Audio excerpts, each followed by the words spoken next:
Has the craziness of 2020 got you doubting society's ability to provide you with all the food, water, and electricity your family needs to thrive?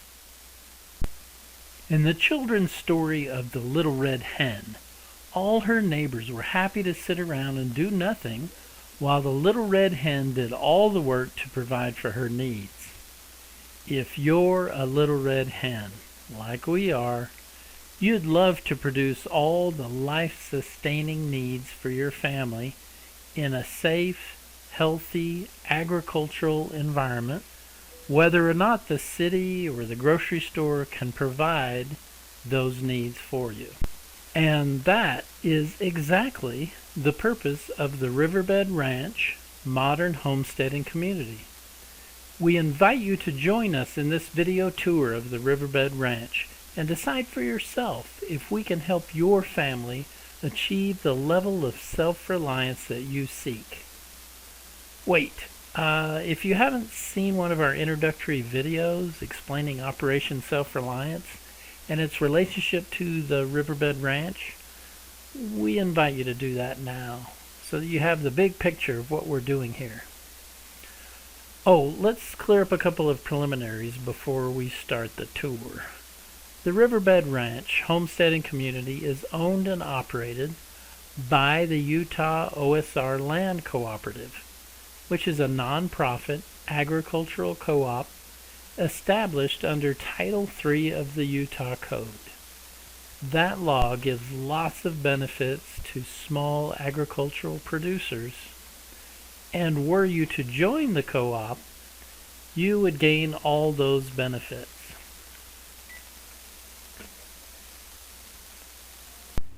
And because we're a cooperative, there is no deep-pocketed investor who plans on making a killing off this project. This is a group of people coming together, helping each other to prosper. Everything we do is funded by our shareholders, so we don't have $1,000, $2,000 to pay some artist to draw up beautiful pictures of how the community will look someday when it's all finished. You're going to have to use your imagination. Second item, the Utah OSR Land Co-op is a careful combination of 4 types of cooperatives. It's a farmer's co-op, like IFA. It's also a consumer co-op, like Costco. It also functions as a housing cooperative, which happens in big cities like Chicago and New York, making housing affordable where it otherwise wouldn't be. And it's also a worker-owned co-op. Everyone who works for the co-op or one of the businesses under the umbrella of the co-op is a worker-owner. And this means, like the Little Red Hen, they'll take their work more seriously than a traditional employee because they know their efforts are directly tied to the tax-free dividends they'll receive every year, like the check you get from Costco. Item 3. No, this is not a cult. Seriously, I get asked this exhausting question about once a week. This graphic shows the stark difference between a cult and a cooperative, and for comparison's sake, our OSR Land Co-op. So at the top of the chart you can see how cults, they have a leader that wants to control everything and everybody, wants to distance you from your family, people who leave are made the enemy, and it wants to make all the decisions for you, and they have delusions of godhood, forcing new practices on everyone. That's not what a co-op is. That's not what the OSR is. At the bottom of this chart, you see how co-ops and OSR are legally organized. They encourage critical thinking often. All ideas are considered. They encourage independence. In fact, that's what the OSR is all about, is independent. There's a lack of secrecy and all of that. Okay, ready to get started? First stop on our tour is the 1,000-foot view of the Riverbed Ranch. You can see from this map that we're located halfway between the Provo-Orem metro area of Utah and the Nevada border. Every night when watching the weather forecasts, you can pick out our location on the map by finding these two mountains, this Keg Mountain on the left and the Simpson Mountains on the right. And the Riverbed Ranch is snuggled right in between them. Let's zoom in. Here's our neighbor 3 miles to the south. Using the same water and the same soil as we have, he grows tons of gorgeously beautiful green alfalfa every year. This property here is our 1,245 acre homesteading paradise. It starts at the Tooele County line on the north and runs about 3 miles southward from there. In land area, it's just shy of 2 square miles. There are 6 towns in Utah that are very close to the same size and area. The smallest of those towns is Hanksville, down in Wayne County. It has a population of 210. The largest town with the same land area is Washington Terrace up in Weber County.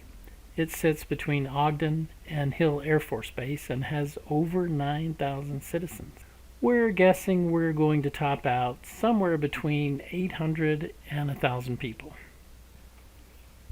The Riverbed Ranch was originally 5 or 6 farms back in the 50s when all the wells were dug. Later, all the parcels were bought up, as far as we can tell, in 1996 by the Southwestern Ranches Corporation, who then turned around and sold it. Here are 2 Little Red Hen board members, Philip Gleason and Tom Swallow, signing the papers for the property in May of 2020, right in the middle of the COVID scare.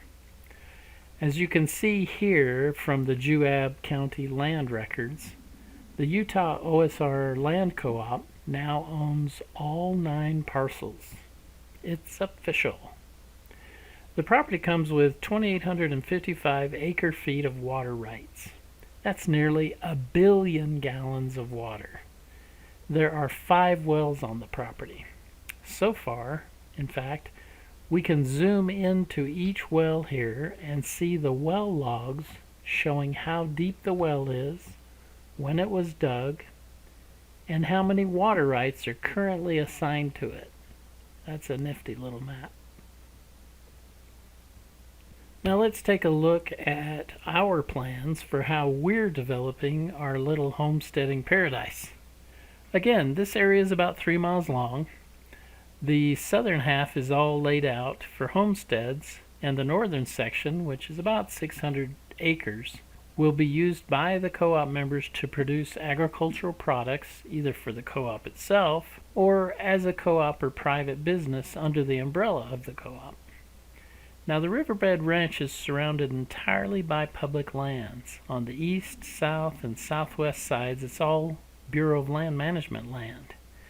Then on the northwest and northern sides, it's state trust lands. All right, let's go down to the ground level and check out what we have here. This modified mobile home is one of 3 structures that came with the property. This is how it looked several years back. We are remodeling it right now to create a welcome center, complete with all new meeting hall, office, kitchen, and bathroom facilities. Now, behind the welcome center to the west, 2 of our Little Red Hen shareholders, Brenda Christensen and Jenny Jones, decided to create a demonstration garden.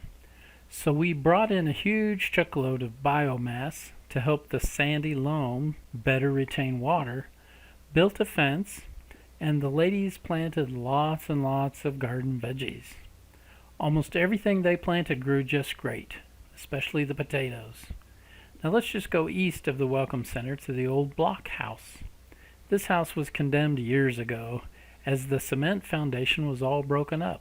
When we bought the ranch, there was a family of foxes living there. We've gutted the place and plan to use it as a bunkhouse for construction workers and to demonstrate some principles of passive solar homes and how we are experimenting using local soils, clay, and rocks to produce all our own cement and bricks. Let's watch now as Philip Gleason explains all that. In the winter, the sun is down lower in the horizon, and then as the summer gets up, it goes higher, and then in the fall, it starts coming back down. So when it's the hottest out here, you want to be able to shade your walls. So that's the reason for the overhang. Okay? So this becomes a trom wall, for those that are familiar with that. So we're actually pulling out this concrete, and we're going to build a framework right here that we can enclose in plastic in the winter. So when the sun's down here, it'll come in here and heat this wall. See, if you feel it right now, it's cool. But if you get out here on the concrete, it's warm. So this is the solar gain that we're talking about. So on your homes, you can create a passive solar home. You want what's called the aperture. The aperture is where the light comes in. Okay? Then you have a surface. If you have a darker colored surface, it absorbs the heat better, and then you want a mass behind it. Those are the first three things in a passive solar home. Then you want your controls. This is a control. See how it keeps the light from coming in the hot summer? That's a control. And then you want your circulation, because you want the cool air to cool things. In the summer, you want your warm air to warm things up in the winter. But this will be a nice home. This will provide a couple bedrooms for employees that are going to come out here and work while we're doing this. But see, this is one of our experiments. This is what we're not just talking about. We're not just doing YouTube videos to say, hey, maybe this, maybe that. We're doing it. Anyway, how the concrete got broke up is the frost heave. In other words, soil is expansive. You get moisture in, it freezes, it gains in volume 11%. So it just breaks things up. So one of the things that we need to do to correct that is we will dig around the outside and we will put insulation down so it keeps that cold from coming in here. In the meantime, this right here, I want everybody to come check how hard this is here. This is regular dirt just taken from our soils around here, and it was mixed with 5% cement. Okay? Just 5%? Just 5%, and it was just damp. They didn't make it in support, it was just damp. See, now the next layer, they'll do it again, but they'll put a little more water in it, and then they'll trowel it off Is smooth. there water in this right now, though? I mean, did they put water in it now? Well, they actually mixed it in there. In other words, they just dumped out on that tarp right there, they dumped the dirt that they got from various places on the property, and then they put 5%, approximately what they had, and then they put just a gallon or two of water in it. So it was just damp. They brought it in here, and then they tamped it down. This is a sample of soil creep. Okay, now on the north side of the Welcome Center, there is a pre-existing shop. Until the Welcome Center can be retrofitted with solar power, we run a diesel generator in there. I'll mention inside this metal building right there, we also, when we purchased this, they have a corn biodiesel processing plant in there. Wow. That's exciting. One of our mechanically inclined shareholders believes it was hooked up all wrong and that we can get it running at some point and use it to create our own biodiesel fuel using leftover plant matter from our agricultural crop. So that concludes the tour of the Welcome Center and its surroundings. Let's go now to the very northern end of the property. As I mentioned before, the northern boundary of the property is actually the boundary between Juab County and Tooele County. And here in the northeast corner is a bunch of rock and gravel, just perfect for a rock quarry and for making our own cement. This is one huge benefit of participating in a homesteading community versus going it alone. We can save you gobs of money that you'd normally pay a company $100, $125 an hour to haul cement to your homestead site. We'll be producing all our own cement within 3 miles of every lot on the ranch. You can't beat that. This equipment is a rock sorter set up by Eric, a co-op member and a little red hen on steroids. He is assembling this rock sorting equipment. We can dump truckloads of dirt and rock right from our own quarry, run it up these conveyor belts into the sorter, which sorts out the smaller rocks for use in our foundations, driveways, and roads. It's quite the setup. And now that we have it, we can produce all the gravel we need to create driveways, roads, and foundations. Okay, a little further down south from the rock quarry and cement plant is where we planted our test crop of industrial hemp. Hemp has been used for thousands of years to create rope, paper, and cloth. It is one of the fastest growing biomasses known and one of the earliest domesticated plants known. Today it is used to create biodegradable plastics, a construction material known as hempcrete, various health foods, CBD oil, and even biodiesel fuel. It has tons of uses. Anyway, in 2019, before purchasing the land, several of our Little Red Hens, led by co-op member Steve Marks, planted 6 acres of hemp as a test crop to make sure the farmland at the Riverbed Ranch would actually be as productive as promised. We paid these nice folks to recondition the northernmost well, and as you can see, it's a gusher. We used drip irrigation, a half hour a day, to grow the hemp. While our hemp crop was growing last year, a 50-year flood came down this canyon just to the east of the hemp crop and flattened most of the plants. Though a lot of them recovered, the plants survived and we ended up with about 100 pounds of hemp. But we learned a lot about how to grow it and how to not grow it. Now, before we could plant the hemp, we had to pay the state of Utah $500 for permission to do so. Wasn't that nice of them? And we got this pretty sign too. So that was great. Anyway, because everyone and his dog was getting into growing hemp, our hemp team couldn't find any planting equipment for sale. They were all sold out. So in the spirit of the Little Red Hen, they built their own farm equipment. In fact, this piece of equipment allows 2 operators to plant about 1,000 plants a day without having to bend over at all. Very helpful. Back to the 50-year flood. It actually turned out to be a great blessing in disguise. We learned from this experience that we needed somewhere for the floodwaters to go whenever they might come. That's when we added what we call the green belt to the plan. Here it is. It's a 200-foot wide area that sits in the lowest part of the property from the south end to the north. In it, we'll plant lots of pollen and nectar-bearing trees and bushes to feed the bees from early spring to late fall. It will include a walking path and horse trails, and still will have room for a creek if it decides to manifest itself someday. All right, let's take a look at the central section of the Riverbed Ranch. We don't know what the previous owners had in mind for this unfinished structure north of the Welcome Center, but we're planning on finishing it and using it for our honeybee operation. We have a contract for over 1,000 beehives to be delivered to the property once we're ready for them. That should go a long way to making sure all our gardens and orchards and co-op crops grow all nice and healthy. Just up the hill from the unfinished structure is the northernmost pond. There are 3 ponds on the property, and we'll eventually turn all 3 ponds into city parks, complete with walking trails, benches, and plenty of trees and bushes to feed the bees. So if you ever need a break, you can come to one of the parks and get your zen on. Now, halfway between the bee operation on the east and the first of the homesteads on the west, right in the middle is our largest well. If I remember correctly, it can move up to 1,200 gallons of water a minute. See that blue thing there? That's R2D3. He's the brains behind this well.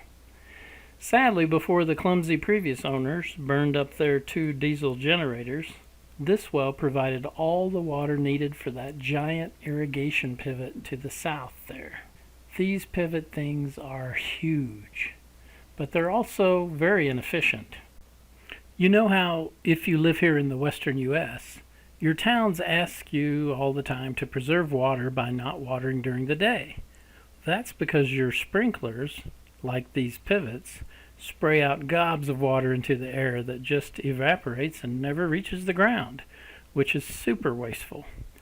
So we'll likely be using drip irrigation on all our co-op crops to make better use of the water, in which case we'll probably end up selling these pivots. We understand they're worth about $100,000 each, and we have 3. Now, remember the greenbelt? Well, in order to have it run the entire length of the property in the lowest part of the land, it has to run diagonally, which really messed up our pretty square lots we had in mind for all across the southern end of the property. Instead of having a bunch of little triangle pieces managed by the co-op, we decided to just have 31 or 32 odd-shaped lots that are between 2 and 3.9 acres. See them all here along both sides of the greenbelt? Then up here at the top of the map, which you can download off osrcommunity.com, by the way, up here is a chart showing how much extra your co-op share costs if you want one of the bigger lots. The money exceeding $20,000 for your share will go directly into developing the greenbelt, buying and planting all the trees and bushes, setting up an irrigation system to water it all, refurbishing the southernmost well that will feed all those trees, etc., etc. As I mentioned at the beginning, everything we do in the co-op is self-funded, so there's no big money investor to give the money for the greenbelt. So this is how we figured out how to pay for its development, by having these larger lots. Now, if you choose a larger lot, you still only get 1 vote in the co-op. You don't get 1.5 votes just because you have a 3-acre lot. Does that make sense? Okay, let's move now to the southern end of the property and see what all our little red hens have planned for this end. First, right here is the 40 acres the board has set aside for the 7 special support projects. And down at our special support projects 40 acres area where we will have our campus for higher learning. Now the campus, the Academy of Self-Reliance, is for higher learning and research. And it's totally separate from the Utah OSR Land Cooperative. But the Utah OSR Land Cooperative has provided 40 acres with water so that we can have the campus for the Academy, campus for our K through 12, and also our whole health life coach clinic, which we have a group that's putting together blueprints and getting ready to seek financing through grants and private individuals. And then we will have a assisted living retirement home, and we will have a child rescue home and a young mother's home, and then our canine equine therapy barn. So preparing every needful thing is a lot of things. You bring 250 families out here, an average of 4 family, that's 1,000 people. So, and most of these people, this is a huge transition for them, coming from a city lifestyle of dependencies to the country culture. And so that's the reason the Academy is essential to provide the educational arm on it. And then the research element is we want to know 2 things. One, what is the bottom line cost for a family of 2, a family of 4, a family of 6 to make a transition and remain debt-free? One thing that we're leaving out of the equation is the labor, because everybody's labor pool is different. And so find out that bottom line. Our second element in the research is to see how such a transition affects health, physically, mentally, emotionally, and socially.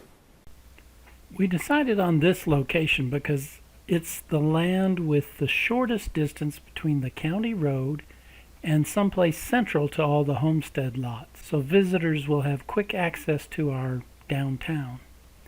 The equine canine therapy barn will be here on the north end, so they'll have easy access to the horse trails along the greenbelt. This circle here will be a city park, complete with a big pond, walking paths, trees, and bushes. Here's what it looks like now. That park and pond will get its water from this well right here. We've since refurbished it and it will also be used as a courtesy well for shareholders to truck their water from until they can drill their own wells. Which reminds me of a story. So the well that provides water to the Welcome Center wasn't working when we first placed an offer on the property. We had a local well expert come out and give us a bid on getting the well moving again. The pump would pump, but very little water was coming out. So this well expert, bless his heart, wanted to charge the co-op $10,000 to clear out all the gunk that had built up over the years since the well was dug in the 50s. So our people asked this expert what was he planning to do to clear out all the junk. He said he would put a special potable acid down the well that would do the trick. So our people sent him on his way saying they'd think about it. Well, here's the magic of a co-op.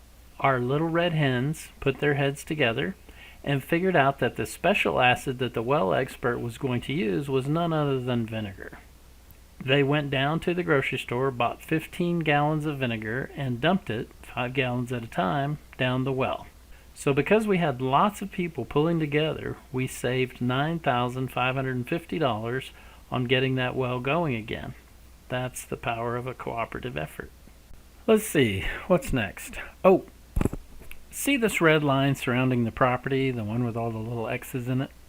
That's where the existing fence sits. No, really. Thing is, it rarely matches the actual property line. So all these big blank areas all around actually belong to the Bureau of Land Management. But they've been inside our fence for decades. So we're not going to build on that land, but the co-op is definitely going to use it. This triangle here, we've talked about setting up a BMX bike area for the tweens and teens to run off all their energy.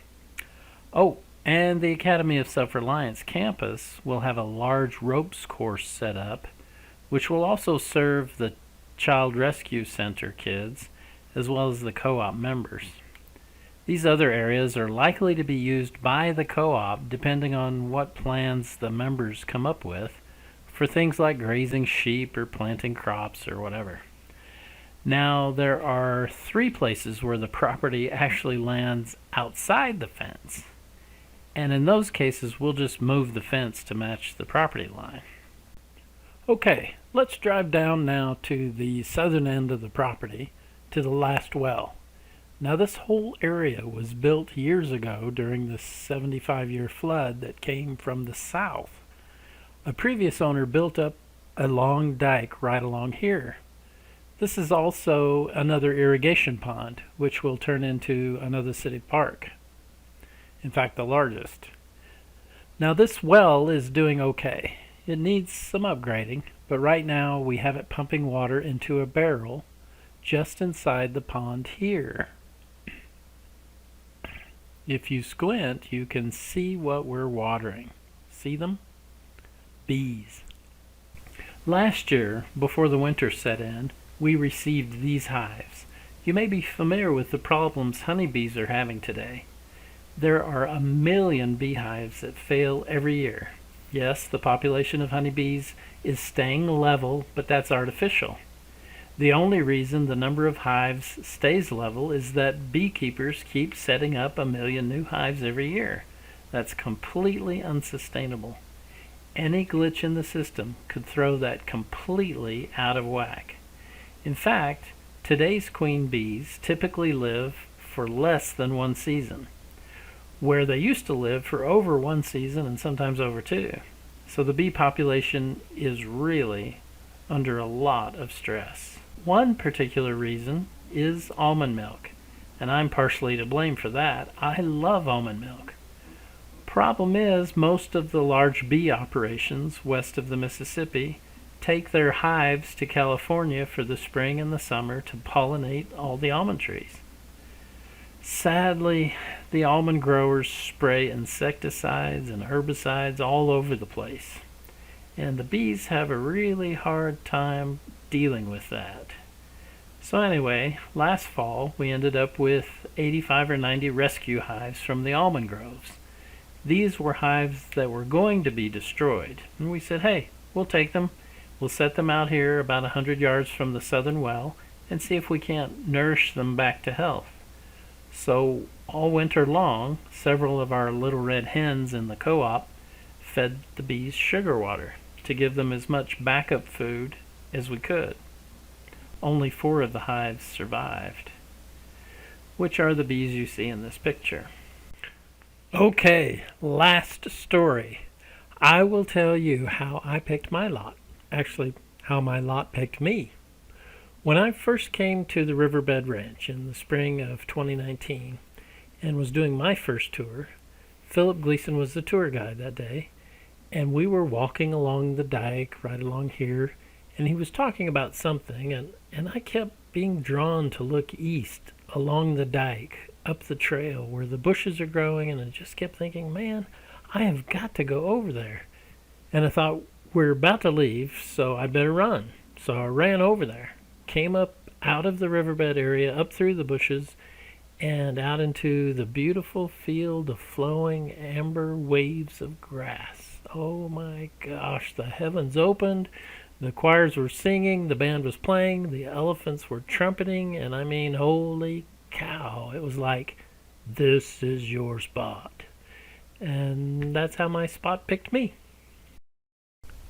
Okay, let's go back up towards the Welcome Center. Actually, we probably ought to stop here at John Day's lot. This is lot number 2.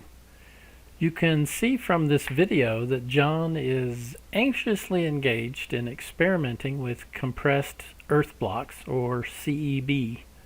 He originally hired a shareholder of ours to build a CEB press that would create standardized bricks.